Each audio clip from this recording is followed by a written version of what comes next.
I'm with Rabbi Leo Dee, and we're talking about his new book, The Business Case for Israel. Now, Rabbi Leo, what is the book about? The it really is a reaction to October the 7th, when I was invited to speak in many American and Commonwealth Jewish communities after the war kicked off, as a speaker they perceived could give them a bit of strength after October the 7th and the tragedy, and maybe shed a little bit of light on where things were going. And as I traveled around Jewish communities around the world, I realized that really the message they need to hear is that they should be here in Israel with us. As you know, there's a large diaspora of Jews. Probably just under 50% of Jews now in the world live outside of Israel.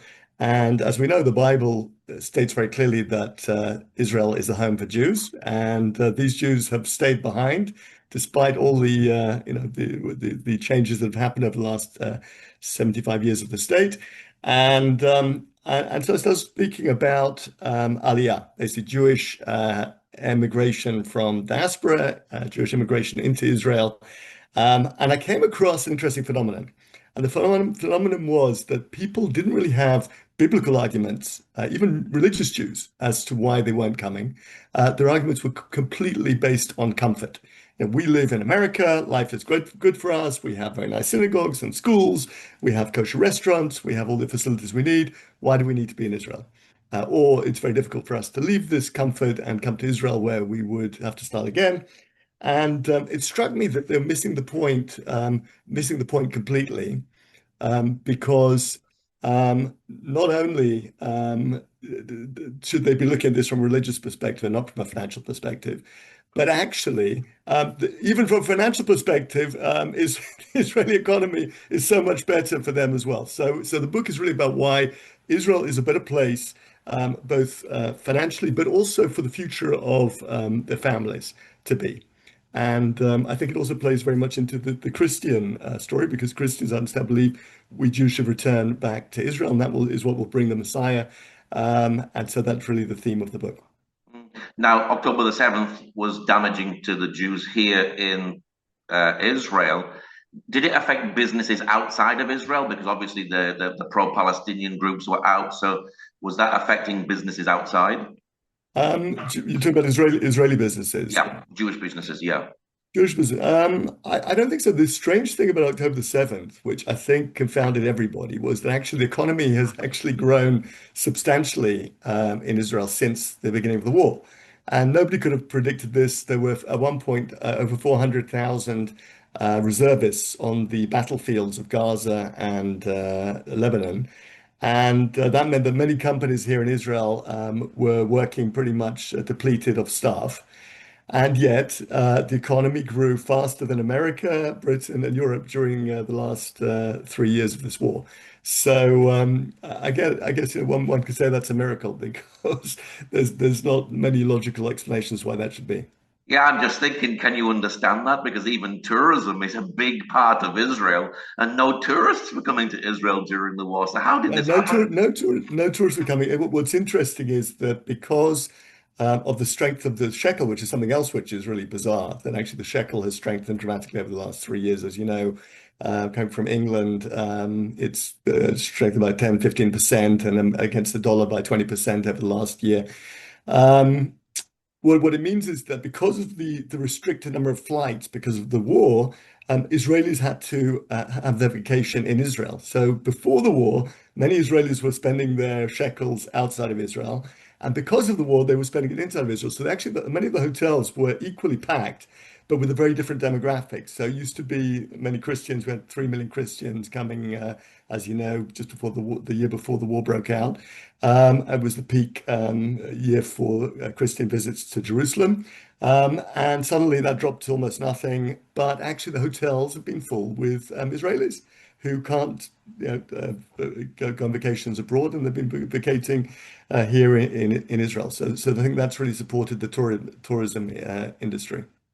What sort of businesses do best in Israel? Well, clearly, high tech is the backbone of the Israeli economy, and what's very interesting is you might have read the book "The Startup Nation" by Dan Sino. He wrote it about, I think, 5, 10 years ago, where he points out that Israel is this great nation that has a lot of startups. And he explains why, through the character of the people and also the biblical nature of the country, why that should be. But I think one of the things that is interesting from Israel's perspective is that we are now on the brink of a new technology, AI. And AI, obviously, is something which is affecting every single one of us. I'm sure in your line of work, Paul, you're using it as well for editing and so forth, and people use it for writing and for programming, for everything today. And I heard a few months ago an expert in AI being asked the question, what is the main skill that will be useful in a world of AI? And he answered in one word, he said entrepreneurialism. He said, because at some point soon, you'll be able to have 1 million workers at your fingertips for free. And the only question will be, what are you going to ask them to do? And that is the job of the startup sort of entrepreneur. The same week that I heard this guy say that, Elon Musk stood up at a technology conference in California and he said, there's one country in the world that has the highest number of startups per capita, and that's Israel. Wow. Um, I've seen recently, actually today, I was looking at a post and somebody was saying that there are two places in the world that venture capitalists today must invest. It's America and Israel. So Israel is really at the forefront of AI technology, not investing heavily in data centers like much of the world. So it's not the heavy capital expense type of stuff, but it's the brain stuff. There was a company just started, Descartes. It was bought out for $7 billion after, I think, 3 years with 100 employees. Two Wow. guys, both ex-army. One actually very religious, which is very interesting, a Haredi guy. These guys don't typically study maths and English whenever they study Bible studies for their whole life. And he was one of the key founders, and they've just sold out. And it's a critical component, apparently, of AI technology. And there are many more companies like this in the pipeline. So this is really a very fascinating economy here in Israel.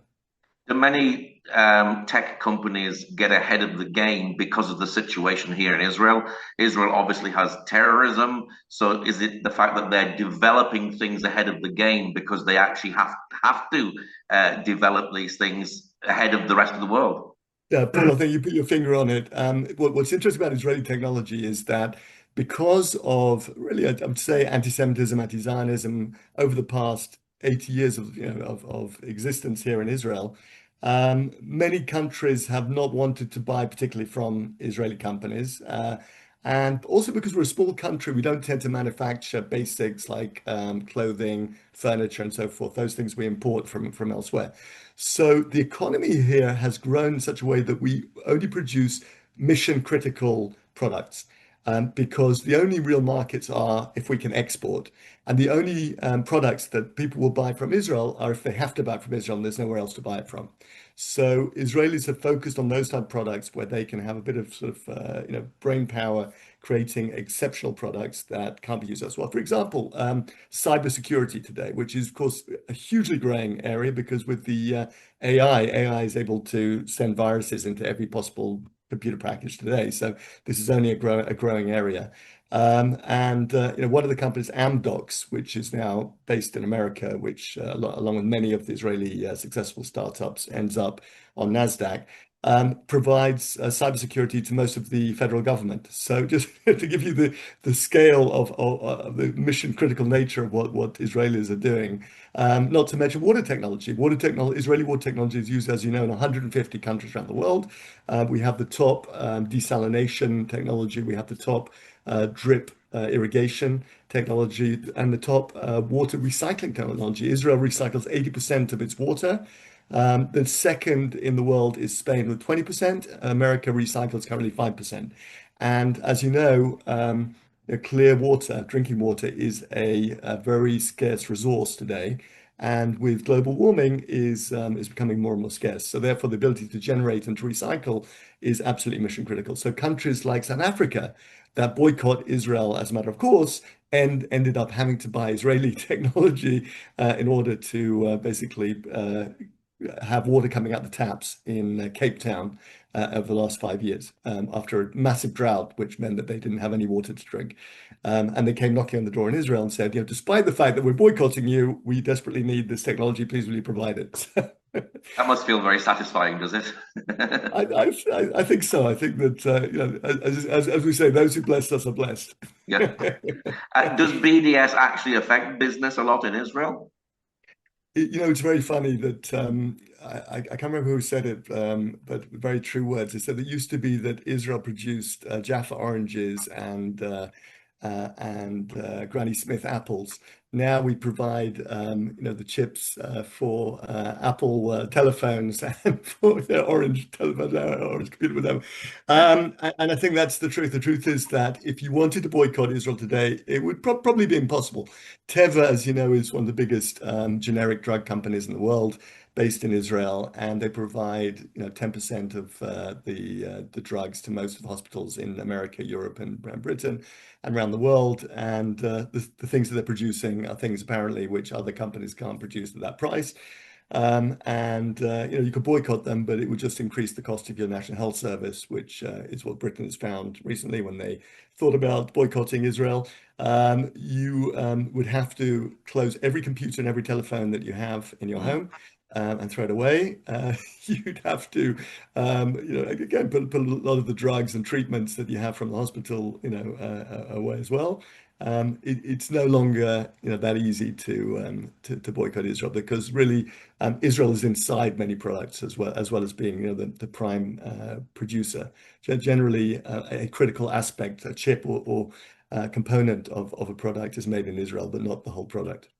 So really, we should actually be encouraging people to say, yeah, yeah, boycott Israel, boycott absolutely everything, and then go and live in a cave like Osama bin Laden.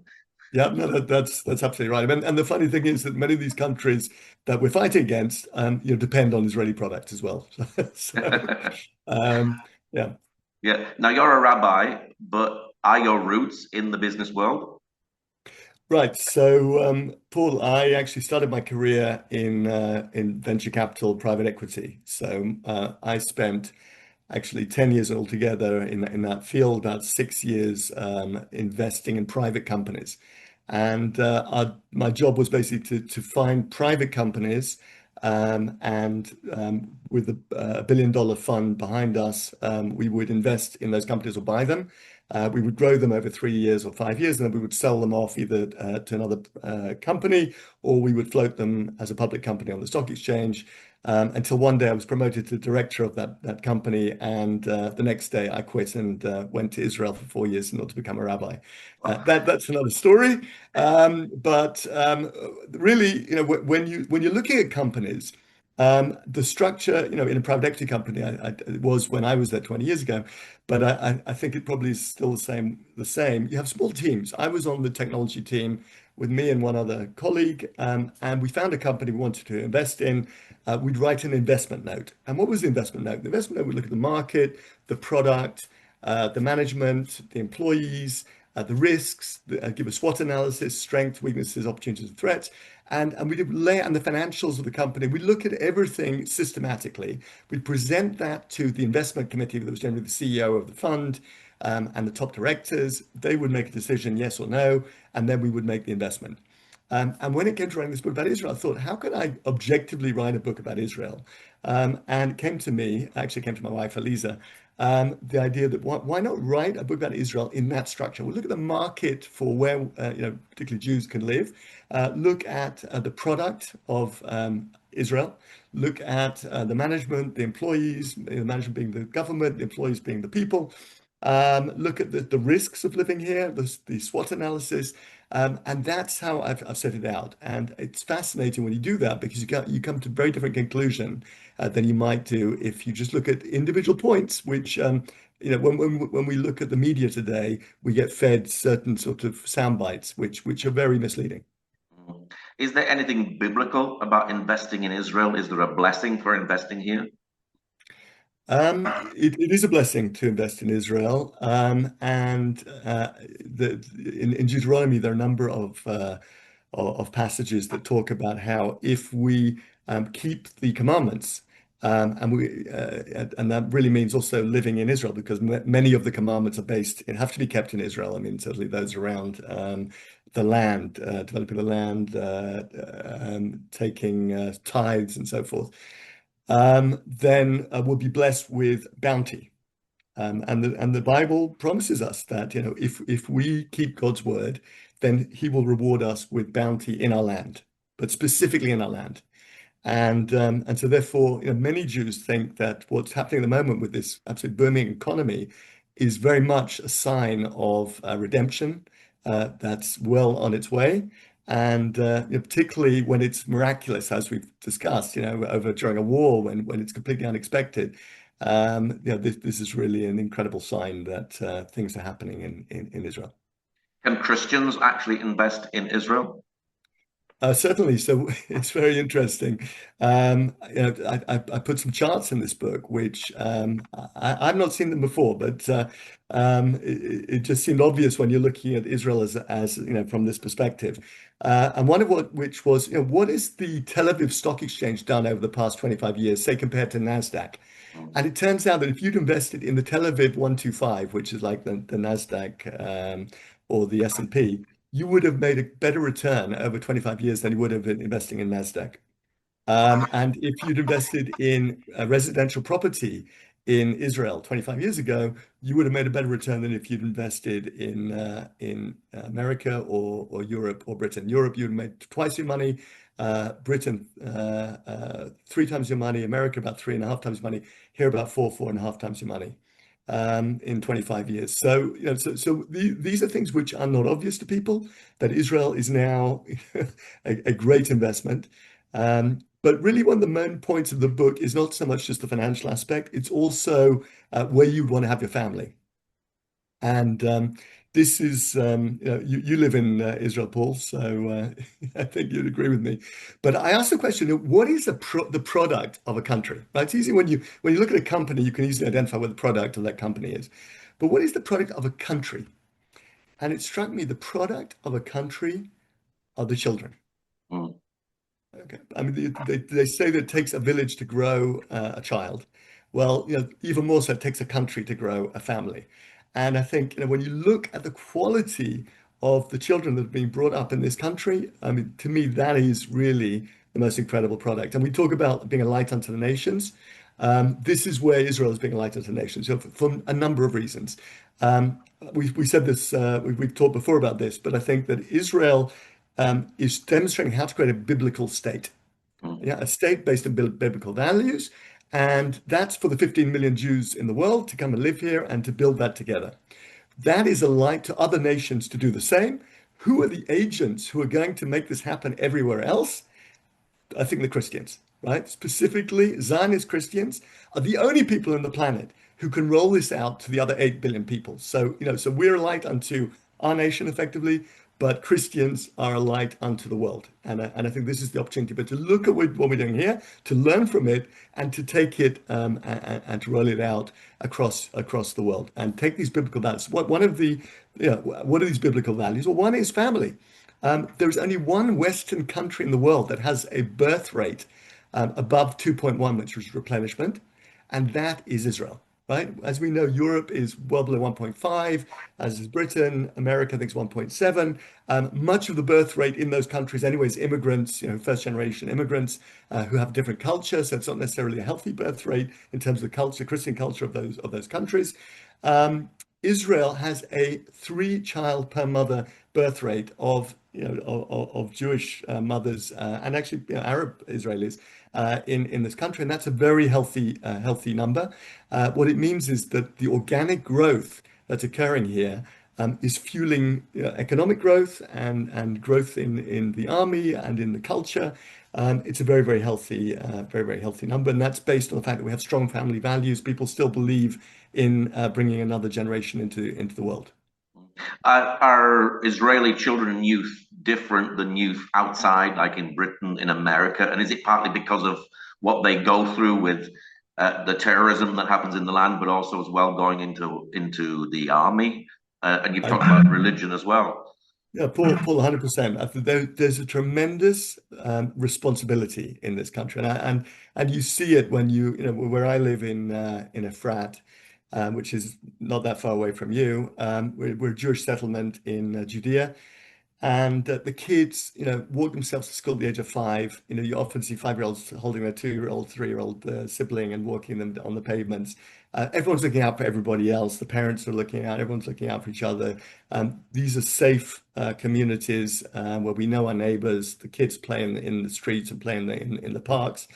And it leads to a culture of volunteerism. And I can't speak more highly of the youth, the teenagers in our community. They're constantly volunteering to help others in different projects. There are youth groups here that go on. 80% of the kids are connected to youth groups where teenage kids are looking after younger kids on a Saturday afternoon or on a Tuesday evening, arranging activities for them.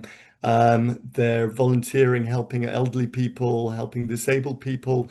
My son volunteers for Magen David Adom, which is the Israeli Red Cross, 2 or 3 times a week now, even though he's at high school and he takes off 8-hour shifts. And there's just this culture. And then, of course, once they finish school, they're expected to do either national service or army service for 2 or 3 years. And that's a given. And so you see 16-year-old, 17-year-old boys working out in the exercise parks and this, around a frat, training in order to get into the elite units in the army. You see girls who are 18 to 20 volunteering in these national service jobs where they're literally changing people's lives. They're working. My daughter Karen was working with kids at risk for 2 years, where kids from abusive households were put in flats 10 at a time with a religious couple looking after them, and a couple of these 18-year-old girls coming in every morning to get them up for breakfast, take them to school, do their homework with them afterwards. And literally, you see the transformation in these kids' lives, which just couldn't happen any other way. There's just amazing things happening all over this country, and the kids are involved. I mean, I think the necessity, because of the fact that we're always at war, there's a value to teenagers because they're not in, and they're used as they have a use, they have a purpose. And I think that, adolescence, I heard once, is a modern invention, right? In other words, 100 years ago, your kids at the age of 6 would start going to work in a sweatshop or whatever it was. They didn't have time to worry about their identity and and have a midlife crisis at the age of 15. Yet today, because we treat kids, we treat adults as kids until the age of 25 when they come out of university, we have all these problems and psychoses that people have. But when you treat kids as adults, from the age of 12, 13, when their body is telling them that they're really grown up, and you start giving them serious responsibility, guess what? They step up into it and they become adults and they become mensches. They become really, incredible human beings. And that's what we see in this country. So there's a culture of giving responsibility and expecting people to stand up to it. And a majority of these kids really thrive in that environment. Yeah, I saw that myself when there was an Iranian missile attack. It was the young people that were going out and clearing the homes that had been affected by the missile attack. So there really is a volunteer basis here, isn't there? That's right. Look, I went. My daughter Tally has just finished 2 years in her army service in the Air Force, and we went to her ceremony for her ending of her service, and we went to the Tel Nof Air Force Base where we met her colleagues who were pilots of F-15 aircraft that have been attacking Iran and Syria over the last 2, 3 years. And these are boys of 25 to 30 who are flying these jets. The girls who are supporting them in the control rooms are all 18 to 20-year-old girls. And I'm standing there. I'm like the adult in the room, and these are military heroes, who are my kids' age, Well, and it's unbelievable. I mean, there was a practice that they did with the American Air Force. Tali was involved in about 6 months before the attack on the first attack on Tehran, and Tully met her equivalent in the American Air Force, and he was a 45-year-old lieutenant. And I said to her afterwards, I said, the only difference between you and him, Tally, is that you have more operational experience than he will ever have. Yeah. And Well, it's true. At the age of 20, she has more operations, which spent 2 years in the war, controlling literally tens of flights every day. And she is, world class at what she does. But she's literally, thank God, she's getting married next week and starting a career in medicine, hopefully in the next over the next year or two. And but that's just what she's done in the meantime. yeah. Well, why did you want to write this book? So I think that it's very sad, but obviously there's a lot of bad news about Israel. There are a lot of lies about Israel. This whole term genocide, which is a Mm. complete lie. As we know, the only genocide that took place in the last 3 years was on the 7th of October when thousands of Arabs came over from Gaza and massacred Jews in cold blood. And yet the world seems to have labeled Israel as a genocidal nation because we're defending ourselves against this terror. And what I've done is I've steered clear of all this discussion because I think the argument for Israel is just objective. It's objective. You can look at what's being achieved here, what Israel is doing for the world, and one can be proud and understand and again get a glimpse of how Israel is already a light unto the nations. And actually, at the end of the book, Paul, I think maybe some of your listeners might be interested. There's a whole assessment, biblical assessment from throughout the Old Testament, through all the rabbinical writings as well, of how Israel is the home for Jews and how Jews have to return here. And how the message of the Bible is that Jews have to return home in order to bring the next stage of redemption. And I think that's a critical learning for Jews, critical learning for Christians. And what I try and do is point that out by going through the prophets and going through the Old Testament and the five books of Moses, and explain how that is the theme that runs, throughout the book. What's your prayer for the book? What's your Sorry? prayer for the book? My prayer for the book is that it will help to change people's attitudes toward Israel, to wake them up to what is really happening here, and where the whole world has to move towards. This is a book that lays out what Israel's doing right and what other countries could do in order to emulate the things that we're doing right. And I think that, as we said before, those who bless us are blessed, those who curse us are cursed. Those who learn from what we're doing right are blessed. Those who choose to ignore it because they have, anti-Semitic views, are cursed because, they'll continue doing the wrong thing. The world is changing dramatically. Israel, because I said it's a small country and it's a very dynamic country, is pivoting in all the right directions. If anyone, any country in the world wanted to see what they could be doing better, it would be worth learning from Israel at this point. And I'm happy to write that down, and I'm happy for people to open the book and to learn what they can, which is relevant to their lives and to their countries. Because it's no secret. It's just that, there are people out there who don't want to learn from Israel. But then there are great people like yourself, Paul, who, are here and want to learn as much as you can. Where can people get a hold of your book? It's available on Amazon, The Business Case for Israel. And I have to say, I've been delighted by some of the comments I've had already from people, Christians and Jews, over the last month that it's been out there. And I really hope that people will enjoy it and and take what they can from it. Well, Rabbi Leo, thank you very much for sharing today. Thank you, Paul.